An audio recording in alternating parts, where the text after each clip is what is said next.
Say happy morning. Happy morning, Eve. How are you? I'm excellent. I know this morning we are going to answer a few questions that you get on the Groovy phone. Yes. And because there's a lot of them that are coming over and over, so I'll let you fire. There sure are. So I have about 5 for you, the most common questions that we get. And the first thing I'd like to ask you is, how much does a yurt cost? I don't know. I stopped being on sale, but the 5-wall yurt is just under 10,000. That's already insulated, all hand painted by Bata and his family. Insulated, I said that. To which you can add a few options. A wrap is recommended. You might want to do your own platform or buy it from us. You might want to add windows and different tonal finishes. So I'd say with that size yurt, you can get into a 4-season dwelling for roughly $20,000. And so it's very reasonable. Fabulous. That's a great answer. Thank you. Perfect. Next. Yeah, because our prices have changed, and we've even tried to drop them lately because we know times are difficult. So that's why I'm not always able to answer very exactly. You will actually on the phone because I know you know the prices. Well, ahead. Yes, of course. So the best thing to do is to speak to Sharon about prices. If you have any specific questions. Yeah, Sharon and anyone part of me at Groovy to usually have more precise answers. That's a good ballpark. Next one. My next question is, where can you put a yurt? So you can literally put a yurt anywhere. Now there are places that are more recommended. First of all, climate-wise, cold, dry is the best. Warm and dry is good. Humid is when you start having to consider a few things. So in a more humid climate, you may need to make sure it's ventilated, and that's in the general for a Mongolian ger, is to have a well ventilated, if possible, sunny area, in opposition to in the middle of the forest.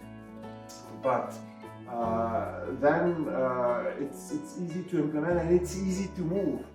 So I'd say virtually anywhere. Virtually anywhere. You heard it here first. Now, what can you tell me about maintenance? What kind of things do you have to do to your gear throughout the year? Maintenance, your gear will like it if it's lived in. So if it's lived in, it'll be ventilated, it'll be heated. If there's anything, you will, regularly, you'll just tension the ropes.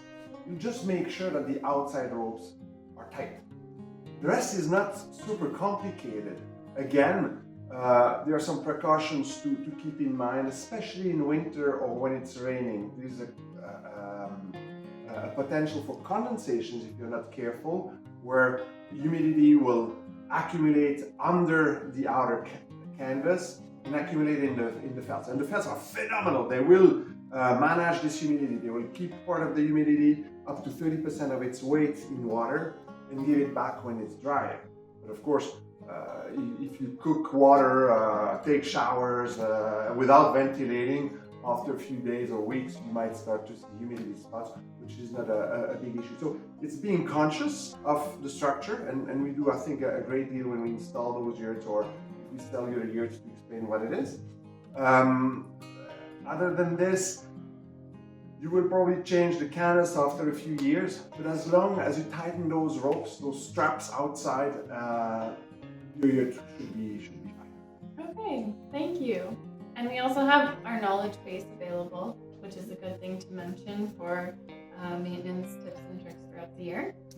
It's become a big knowledge base, and even if the yurt is a very simple structure, we've been doing this since 2003, so we have over 22 years of experience of yurts being used in different climates by different people who have different expectations. So we did gather a lot of information.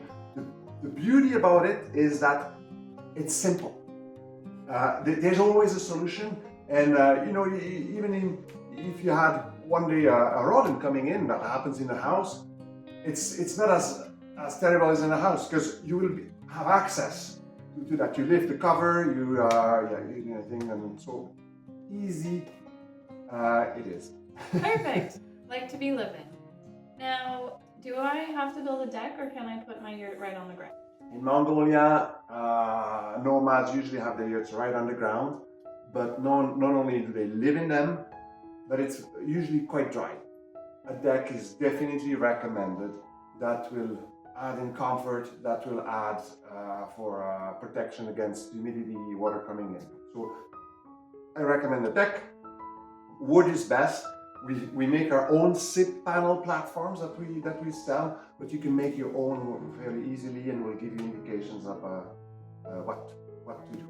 Yes, we do have those plans available. And you mentioned a bathroom. Can I put a bathroom in there? No! Of course you can.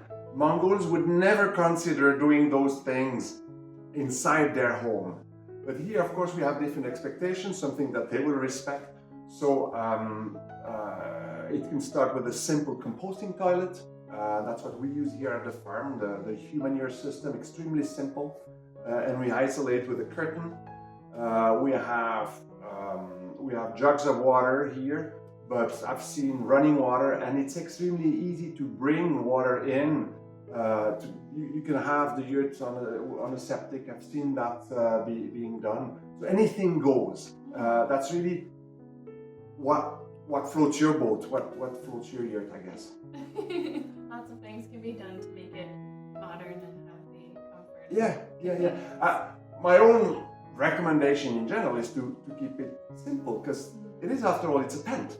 It's a very sturdy tent, nevertheless a tent. Okay, well, thank you, Yurt.